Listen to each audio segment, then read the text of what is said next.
وملائكته يصلون على النبي يا أيها الذين آمنوا صلوا عليه وسلموا تسليما اللهم صل على سيدنا ومولانا محمد وبارك وسلم صلاة وسلاما عليك يا رسول الله صلى الله تعالى عليه وسلم. أعوذ بالله من الشيطان الرجيم. بسم الله الرحمن الرحيم. وإسماعيل وإدريس وذا الكفل كل من الصابرين وأدخلناهم في رحمتنا إنهم من الصالحين. اور اسماعیل اور ادریس اور ذو الکفل کو یاد کرو، وہ سب صبر والے تھے اور انہیں ہم نے اپنی رحمت میں داخل کیا، بے شک وہ ہمارے قرب خاص کے سزاواروں میں ہیں. حضرت اسماعیل اور ادریس علیہم الصلاۃ والسلام کا تذکرہ ہوا اور حضرت ذو الکفل کے بارے میں بھی کچھ مختصر بیان کیا گیا کہ آپ جو ہے حضرت یسع علیہ الصلاۃ والسلام کے خلیفہ ہوئے، لیکن آپ کا خلیفہ ہونا کوئی عام بات نہیں تھی، بلکہ آپ کے خلافت کی بڑی شرط تھی، سخت شرط یہ کہ جو آپ کے خلیفہ ہو وہ زندگی بھر روزہ رکھے، زندگی بھر رات میں عبادت کرے، زندگی بھر 2 وقت عدالت لگوائے، کبھی کسی پر غصہ نہ ہو. یہ آپ کے خلیفہ ہونے کے شرائط میں سے تھے. حضرت ذو الکفل نے ان شرائط کو قبول کیا اور خلافت کا بار آپ نے اپنے سر اور کاندھے پہ لیا، لیکن لینے کے بعد ایسا نہیں کہ آپ نے اس کی پاسداری نہ کی ہو، بلکہ کما حقہ خلافت کے بار کو آپ نے اٹھایا. 40 سال کی عمر میں اللہ تعالیٰ نے حضرت ذو الکفل کو جو ہے نبوت عطا فرمائی، اور اس کے بعد آپ نے خلافت کے معاملے کو اس طرح سنبھالا کہ اللہ تبارک و تعالیٰ کے قرب خاص کے سزاوار ہوئے، اور فرشتوں میں آپ کا نام جو ہے وہ اخیاروں میں ہونے لگا، اخیار میں آپ شمار ہونے لگے. آپ کا معاملہ اتنا بڑا اللہ تعالیٰ کا قرب اس طریقے سے حاصل ہوا کہ اللہ تعالیٰ نے آسمان کے فرشتوں کو حکم فرمایا کہ تم ذو الکفل کے لیے دعا کرو اور ان پر رحمت بھیجو اور ان پر سلام بھیجو جب تک وہ زندہ ہے. ایسا معاملہ آپ کا بڑھ گیا. اب شیطان کو اس وقت جو ہے آسمانوں میں رہنے کی اجازت تھی. ایک مرتبہ اسے گھومتے ہوئے جو ہے آسمانوں میں گیا تو ہر فرشتے کے زبان سے سن رہا ہے حضرت ذو الکفل کا تذکرہ، حضرت ذو الکفل کا تذکرہ سن رہا ہے. کوئی فرشتہ دعا کر رہا ہے، کوئی رحمت بھیج رہا ہے، کوئی صلات بھیج رہا ہے. حیران ششدر ہے شیطان کہ کیا بات ہے. کہنے لگا کیا بات ہے کہ ہر ایک کی زبان پر جو ہے ذو الکفل کا تذکرہ ہے. تو اس سے فرشتوں نے کہا اے ملعون، کیا تو جانتا نہیں ہے کہ ان کا شمار اب اخیاروں میں ہو گیا ہے. اللہ تعالیٰ نے فرمایا ہے ہر فرشتے سے کہ جب تک زندہ ہے اس کے لیے رحمت بھیجو، سلام بھیجو، درود بھیجو، اس کے لیے دعا کرو. اس لیے ہم جو ہے ان کے لیے دعا کر رہے ہیں. انہوں نے اللہ کا نام زمین میں پھیلایا. اس طریقے سے اللہ تعالیٰ کے دین کی تبلیغ کی کہ روئے زمین میں جس قوم کی طرف آپ مبعوث ہوئے تھے وہ ساری کی ساری قوم والے مومن ہو گئے تھے، مسلمان ہو گئے تھے. اللہ تعالیٰ نے فرمایا اس نے میرا نام اپنی قوم والوں میں بلند کیا ہے، لہذا تم اس کا آسمانوں میں چرچا کرو. اب شیطان نے جب یہ سنا تو جل بن گیا، فوراً زمین کی طرف بھاگتے ہوئے آیا اور شیاطین جنات کو جمع کیا. کہنے لگا ارے بڑا غضب ہو گیا ہے، ذو الکفل کا نام اخیاروں میں ہو گیا ہے، ہر فرشتے کی زبان پر نام ہے. کچھ کرو، اس کی عبادتوں میں خلل ڈالو، روزوں میں خلل ڈالو، نمازوں میں خلل ڈالو، اس کو سلاؤ، کس طریقے سے اس کی عدالت کو جو ہے برباد کرو، کچھ نہ کچھ کرو اور اس کو اخیاروں میں سے نکالو.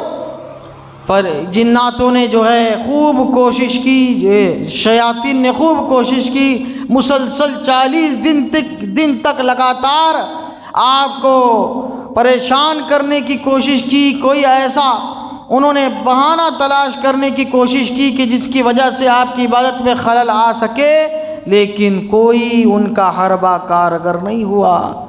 40 دن کے بعد تھک ہار گئے، پھر اپنے جو ہے شیطان کے پاس آئے، ابلیس کے پاس آئے، اب ہمارے بس کی نہیں ہے، یہ تو ماننے والے نہیں ہیں، یقیناً اللہ کے نبی پر کسی کا داؤ نہیں چلتا ہے۔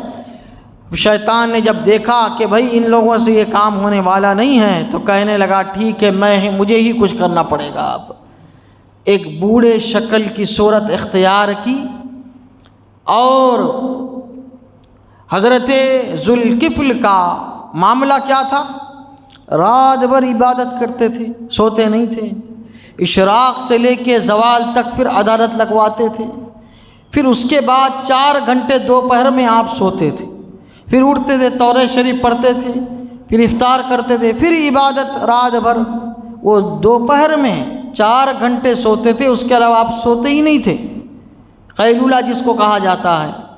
اب یہ کمبخت جو ہے بوڑھے شکل کی صورت اختیار کی، اور جب آپ کے عدالت کا وقت ختم ہوا، سونے کا وقت آیا، تو کہنے لگا اے اللہ کے نبی مجھ پر رحم کرو، اس بوڑھے پر رحم کرو، میرے قوم والوں نے مجھ پر زیادتی کی ہے اور انہوں نے میرا حق مارا ہے، لہٰذا مجھے ابھی انصاف چاہیے، مجھے ابھی جو ہے بدلہ چاہیے، مجھے ابھی فیصلہ چاہیے، لہٰذا میرا فیصلہ کیجئے آپ۔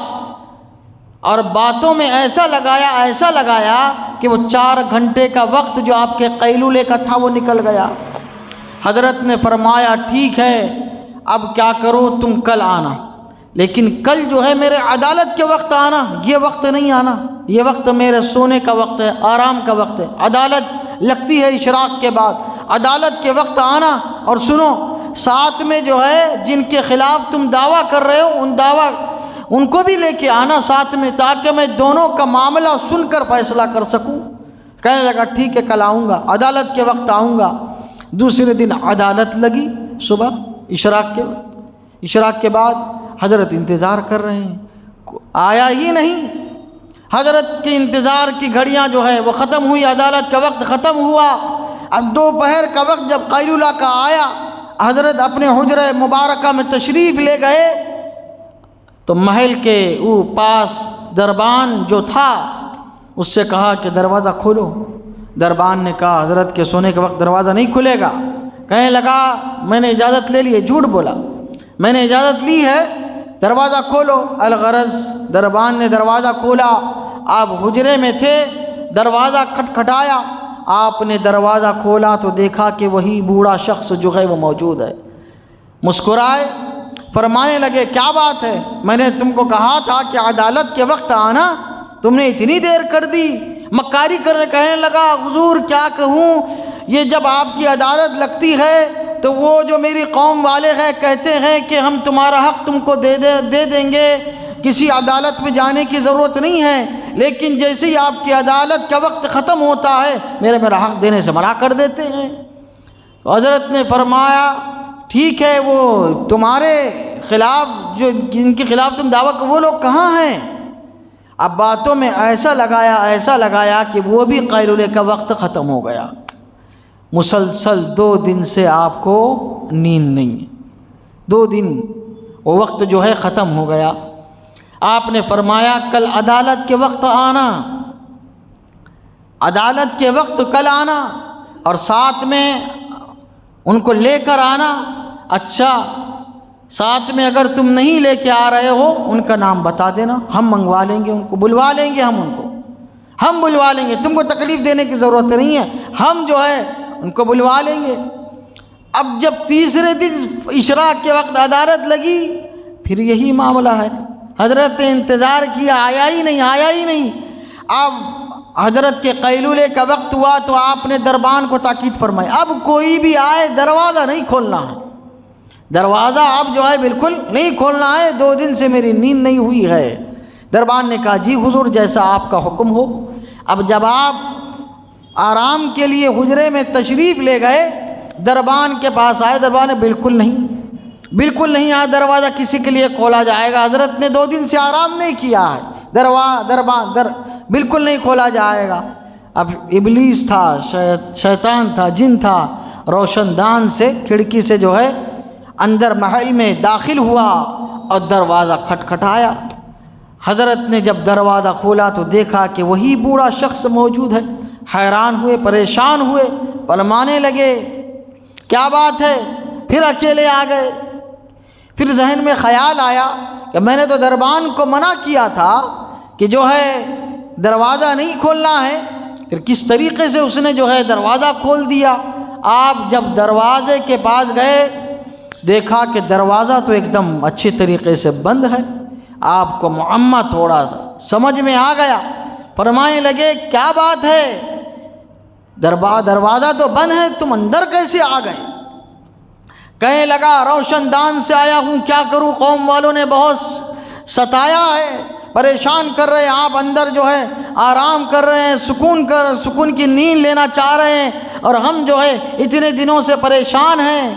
حضرت نے فرمایا روشن دان سے آنا اتنا آسان نہیں ہے، یقیناً تو ابلیس ہے، شیطان ہے، لعین ہے۔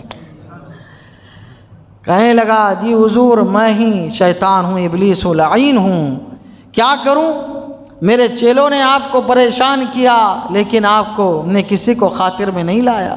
میں بھی اتنے دنوں سے آپ کو پریشان کر رہا ہوں، 3 دن سے آپ کی نیند نہیں ہوئی ہے، میں نے آپ کو غضبناک کرنے کی کوشش کی، غضبناک نہیں ہوئے، میں نے آپ کی عبادت میں خلل ڈالنے کی کوشش کی، لیکن آپ نے اپنی عبادت کو بدستور جاری رکھا، آپ نے برابر جو ہے وہ فیصلے فرمائے، یقیناً آپ اللہ کے نبی ہیں اور آپ پر ہمارا قابو نہیں چل سکتا، یہ کہہ کر وہ جو ہے بھاگ گیا۔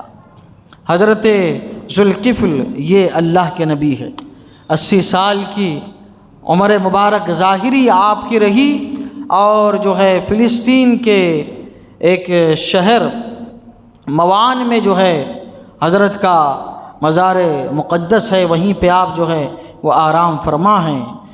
اللہ تبارک و تعالیٰ ان مقدس ہستیوں کے بارے میں فرماتا ہے کہ اسماعیل اور ادریس ذوالکفل کو یاد کرو، وہ سب صبر والے تھے اور انہیں ہم نے اپنی رحمت میں داخل کیا، بے شک وہ ہمارے قرب خاص کے سزاوار ہوئے۔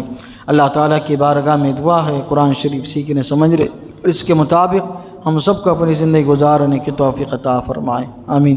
اشہد ان لا الہ الا اللہ واشہد ان محمدا عبدہ ورسولہ، وصلی اللہ تعالی علی سیدنا محمد وعلی آلہ وصحبہ اجمعین برحمتک یا ارحم الراحمین۔